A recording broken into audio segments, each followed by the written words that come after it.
She's an experienced IT professional currently working in the product space. However, she has background in software development, delivery, and operations. Besides work, she enjoys immersive reading, exploratory research, risk taking, and challenging stereotypes. She's also actively engaged in volunteering communities like Witty, which is India's premier national business chamber for women, and Bala Janagraha to educate children about civic responsibilities, Lean In, and also our Guiding Voice platform. Her domain knowledge includes financial services, retail banking, e commerce, and semiconductor. In today's episode, let's hear from Durga Krishnamoorthy on how to get into product roles without having a business analyst background. Yes, you heard it right. Getting into a product role without having a BA background. Sounds exciting, right? This is the Guiding Voice podcast series, TGV, for a better future. This is your host Naveen Samala, and I have about 18 years of rich and diverse experience in the IT industry. And in every episode, we interact with industry experts, or thought leaders, or academicians, or coaches across the globe to drive some insightful conversations that will help our audience learn some amazing stuff. Also, we share an interesting trivia or a fun fact towards the end. Folks, you'll acquire more knowledge by tuning into TGV per every minute than any other podcast in this space. Thank you so much for tuning in. And today, we are pleased to have Durga part of TGV's journey in shaping the careers and lives of millions across the globe. Without further much ado, let us welcome Durga. Durga, welcome to TGV. Thank you, Naveen. It's nice being here today. All right, so it's pleasure to have you here as a speaker on the show. Besides your contributions towards TGV blogs and other initiatives, and I'm extremely proud to have you as part of this conversation today. So, Durga, let's briefly talk about your career journey, and maybe you can also share top three things that have helped you so far. Sure. So to begin with my career journey, it's like it was way back in 2012 when I started with Cognizant as a normal support operations person. So after which I have been into a couple of various roles and with a couple of companies as well, and I've been into release management as well as business analyst before even coming to this current role, which is into product space. So the three things when you ask me what helped me so far to get into this platform and the current role is that just being very open and embracing everything that I got into the IT industry as part of my exposure. So I was very open to learn things, no matter whether it was something beyond my scope of work, and trying to understand in the grassroots level as to what happens. And I always has this curiosity quotient willing to dive deep into things that really matters a lot. And I had this curiosity for understanding what is even happening at the business level when I do the engineer kind of roles. And besides that, the never-ending business domain knowledge, right? So that is something that really helped me to come in my long way. Whether it was an e-commerce where I supported the platform, I try to understand how a particular a small product, say for example at Amazon, how does it come onto the site, and how does the price details get reflected. So somewhere starting to that, and being into financial industries, how the digital banking works and all helped me a lot in my career. All right. So, out of three things, I think business domain knowledge plays a very pivotal role in terms of becoming or taking up some product roles and all. So, since you are already acting as a product owner, come product manager and all, I would like to ask this interesting question. See, people are so passionate about becoming a product manager or getting into this product roles, maybe scaling up to the level of chief product officer or the so-called CPO and all. Why there is so much buzz around that, Durga? That's an interesting question. So basically, any company, let's take for example, be it from Apple to even Microsoft and even the normal, Big Four or any normal service company, if you see the first purpose is to work on products or solutions and increase their revenue, right?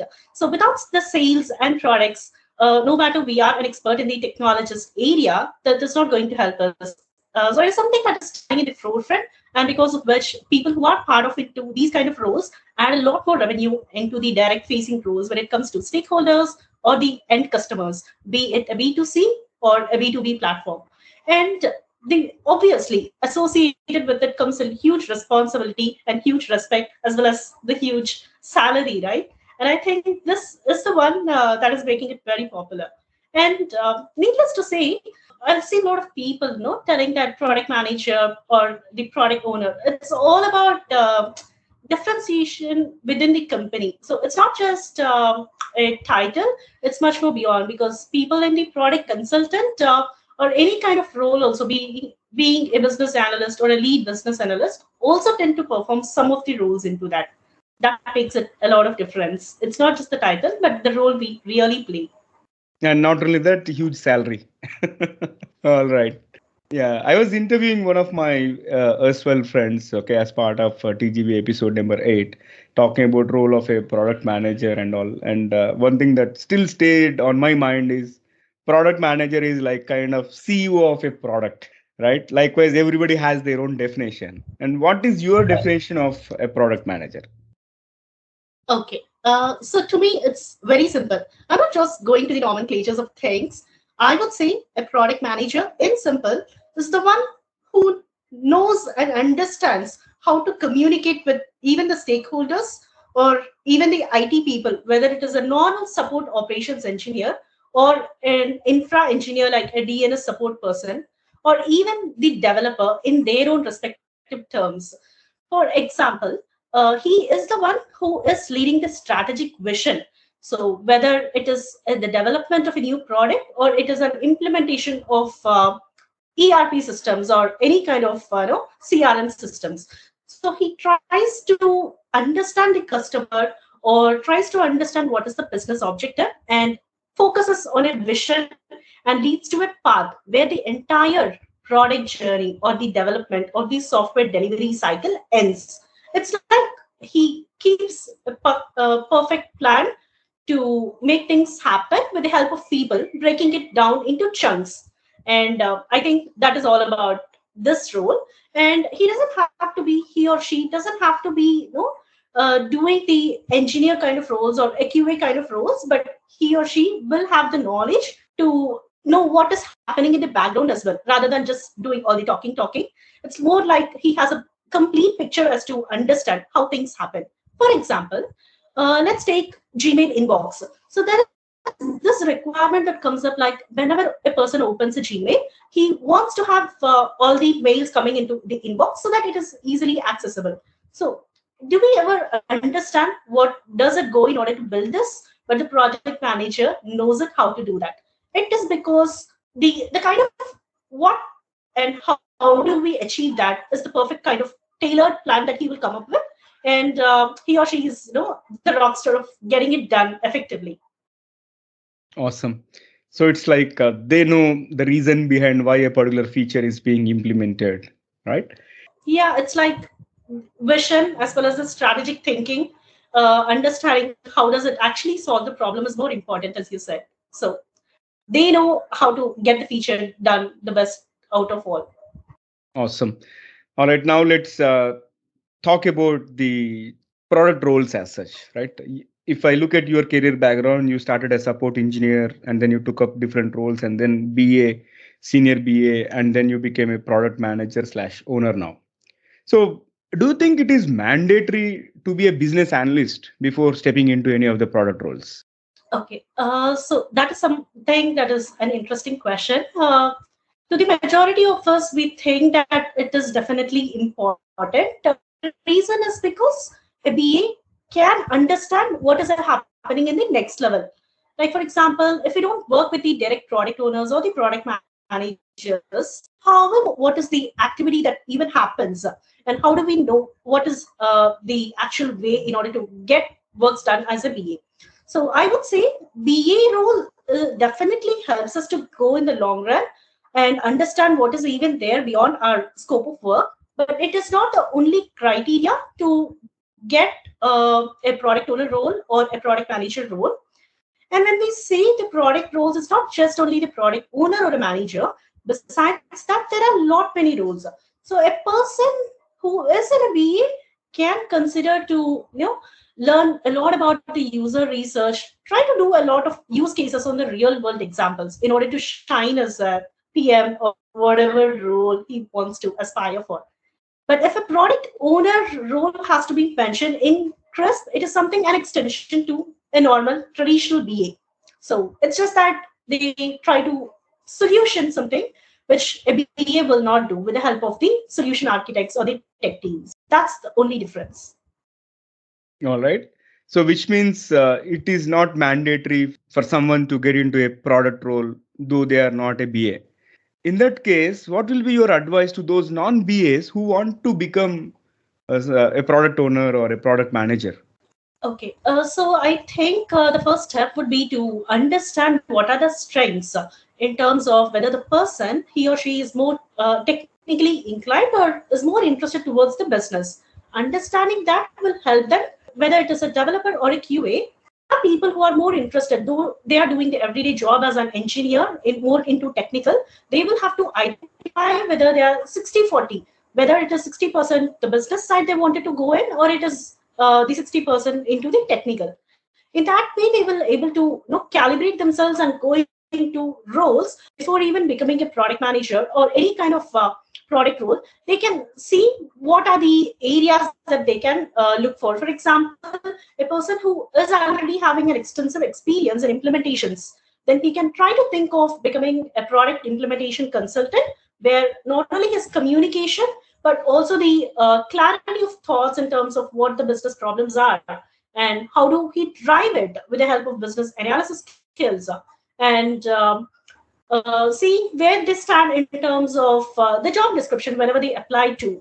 Right, so it's all about the domain experience, how they cater and deliver it to the clients. So a person who already has extensive experience into service now can easily think about his experience previously and bring it to the table when he wants to work as a product consultant. So that is one thing they can definitely look forward. And the other way is, if a person is more towards the technical, for example, an API developer or a Java developer, they can think of how to become an UX or a UI product owner, so which helps them to articulate things better in front of the stakeholders, but also work amazingly with the team because he or she carries the previous experience and also is able to well relate what are the business jargons and what kind of maybe like even well ahead of implementations or the development stage, they can try to pitch in their ideas as to why it will work out or why it will not work out. In case it will not, they can come up with constructive feedback to the clients saying these are the possible outcomes or solutions or the impacts. And I think that will help them in the long run. Mhm. Yeah, that is so clear. I think there are few other roles beyond the product manager and product owner which these guys can explore, and they have to start gaining the domain knowledge and start as soon as they can. And in terms of before that, they have to decide what's their inclination and make a wise decision out there. Now, let's talk about the transition from business analyst to the product manager. How do you think the experience of being a business analyst or a senior business analyst is going to help someone become a great product manager? Okay. First thing I would like to clarify is that my current role is something called as a product onboarding and implementation specialist. So this is also something related to the role of a product manager. But then here, what we do is it's more towards the technical aspects, combining how a particular solution from the client has to be probed into and analyzed. How do we take up towards providing the right solution to the right customer? For example, I wanted to onboard a HSBC client wherein they have this kind of capability in terms of taxing solution, and they have some solutions. We say like, okay, here we have some solution that would definitely pitch in for you, and these are the implementation methods, or these are the design or the customization methods that we will go about. Likewise, a senior BA or a lead business analyst, they can take the mindset of the product being the customer's shoes and try to see what are the solutions that they will have to provide, and how do they go about creating a roadmap if at all a particular feature is being there, and how do they create a subcategory of use cases which as a BA they have already done. Besides that, they try to do a competitive analysis as to how does our product pitch in the market compared to our competitors? What makes a better solution? Because something that a client or something the competitor has as a product will not work out for us. So what is it that we are additionally trying to bring in? What is the value that will be increasing our ROI, and how do we work with our sales and marketing team to decide about the digital transformation? Because these days there is a lot of hype in the digital transformation aspects. So what are the technologies are we using to provide the capability? And we do a lot of feasibility studies, right? So I think a person who has not been aware of all these aspects can try to learn those and see how they can relate it. And in the real world, for example, just like that, we are all using our mobile phones. They can try to think of from a product perspective, how does this operate? For example, Make My Trip. I'm taking that app and I will have to understand what it really takes in order to build the features. And how do my vision? Do we have a phase by phase approach? And is it any kind of GTM, go to market strategy that I will have to build out? These kind of things are the ones that they can really think about. And the other way is to bring their, if at all the person is a college graduate, then they can really think of getting enrolled into some kind of startup space or the innovation clubs in their own colleges to produce some kind of actual work and show it as a portfolio. And I know these days we have a lot of opportunities, as whether it is an startup or freelancing, we have multiple ways to showcase ourselves. And I know there was one guy who had joined this one of the NGO organization to build up better products. Even he was in the final year. So I think this should be one of the good way. And the second one is people from the previous experience into non-BA backgrounds can see how within their own company they can come and enter into any sort of product roles, whether it is using the communication or so and so. Okay, perfect. So, couple of things resonated with me, like for being a successful product manager, be it in terms of succinct communication, and then having that customer-centric mindset and all.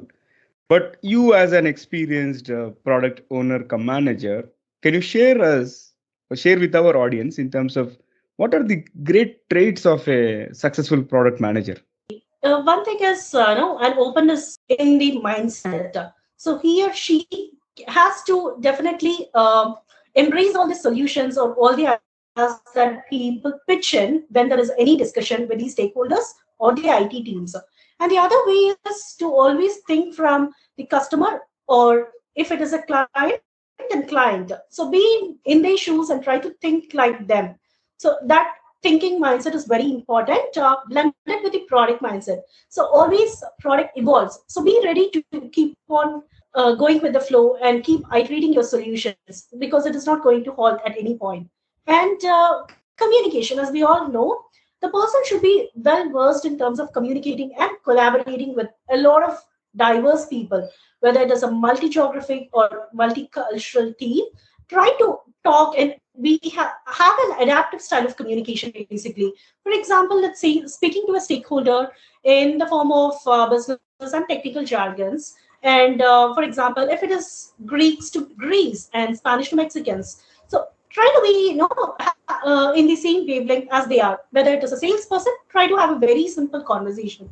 And if it is something that is really needed to understand the technology, just go delve into deeper and understand and make a research. So having this mindset, I think, is very important. And the last final thing is having an analytical and emotional quotient.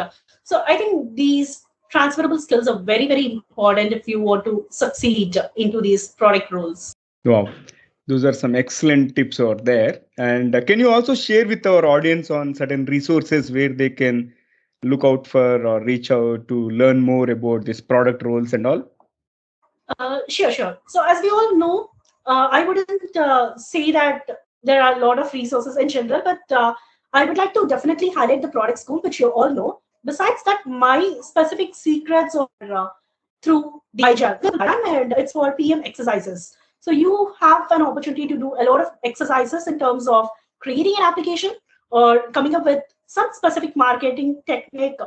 So there are a lot of product management exercises that we get to hear from a lot of already implemented people who have done in the interview and cracked it. So you can use those kind of answers and no even customize it according to you, and you can also use that to crack the next interviews.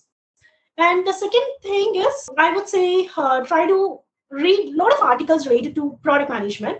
But besides that, getting into Harvard, sign up for Harvard and try to see a lot of use cases and studies on how do they conduct about this market and competitor analysis. So they have a very good journal, and reading that expands our idea of what is happening in the product space. So I think these are the ones that really help me compared to a lot of materials in the social media. For example, in LinkedIn, there are a lot of groups like Product Nomads, and we also have Sharon Ticos, whose product management posts are a lot in common. So I think that following up all these things will help us stay abreast. Thank you for those amazing tips. And Durga, this has been a fabulous conversation so far around getting into product roles, though you're coming from a BA or non BA background and all.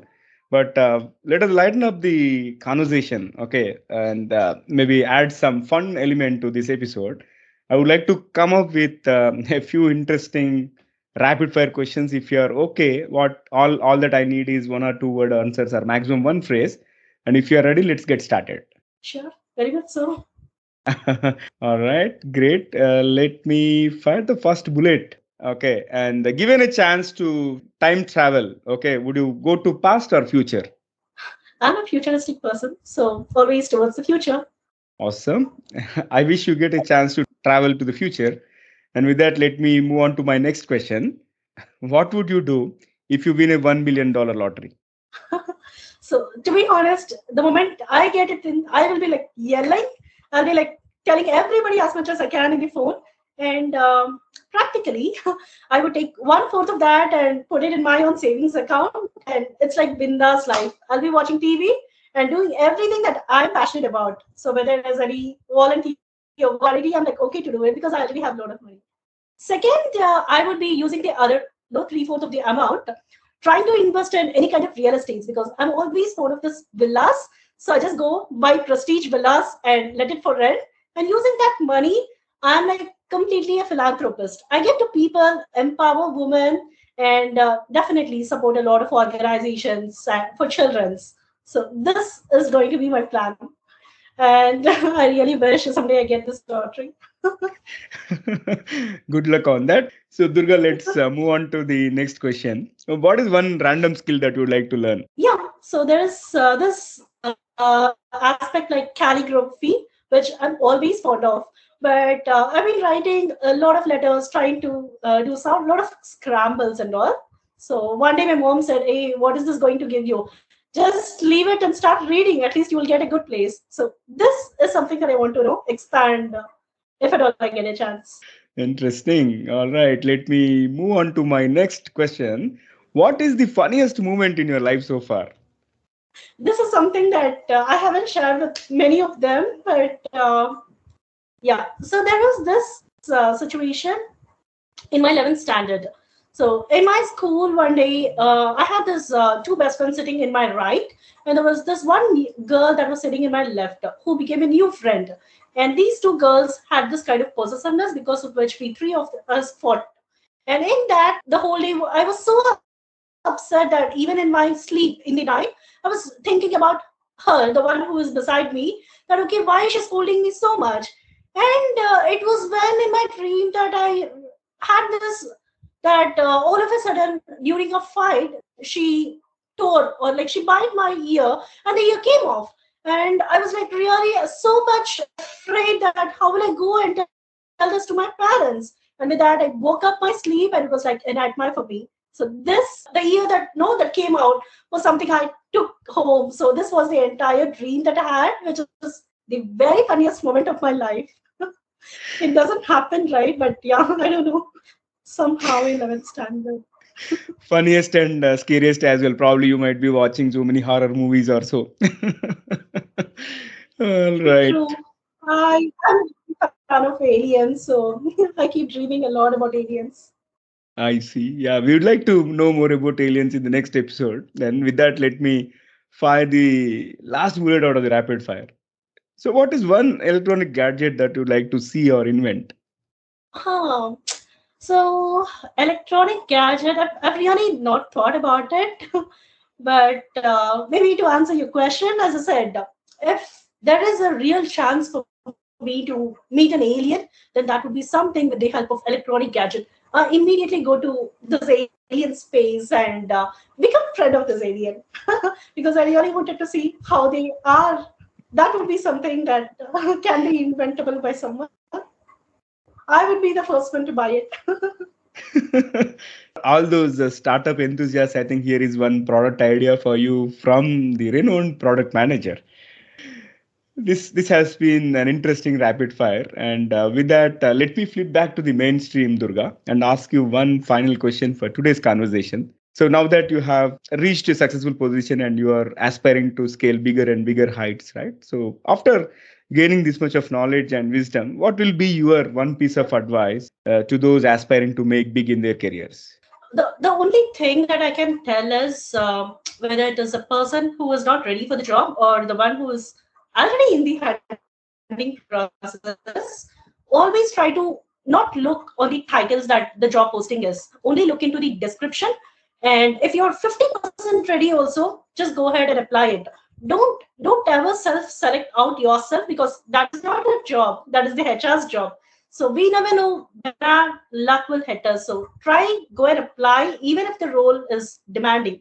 I think this will definitely make you stand somewhere that you even have never imagined in your life.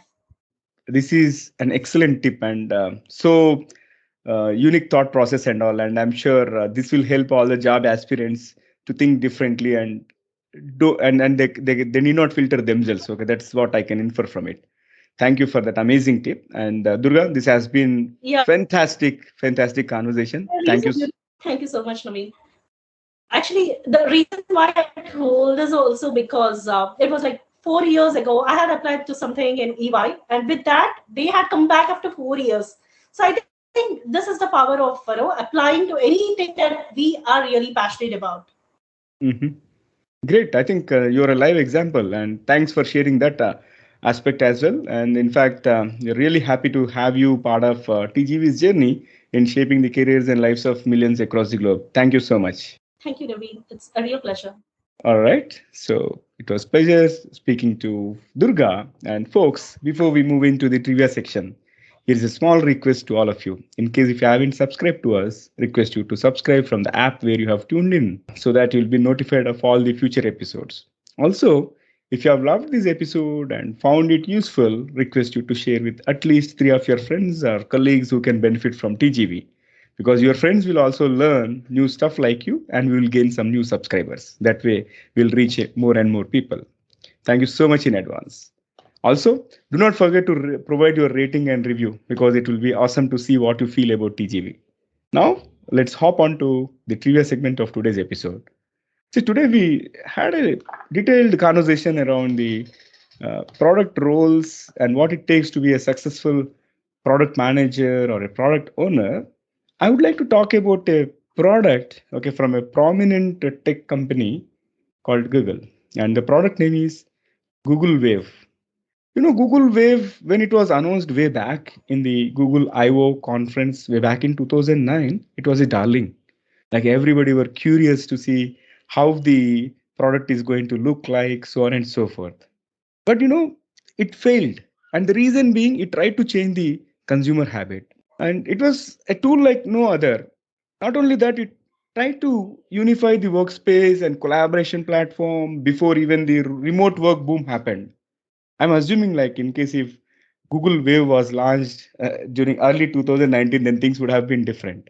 But not only that, it also tried to solve many of the problems that we are facing even today. However, Google Wave failed in less than 2 years.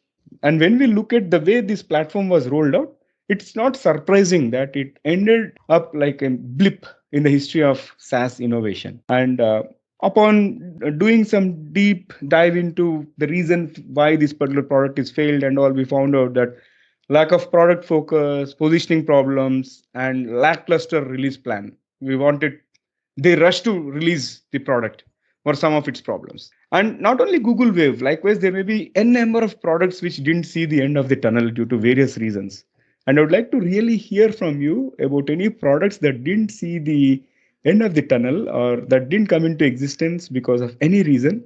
And I would like to understand further about it. So, looking forward to your comments or feedback and also stories on all our social media platforms, or in case if you're watching it on YouTube, please comment. I would like to read each one of them.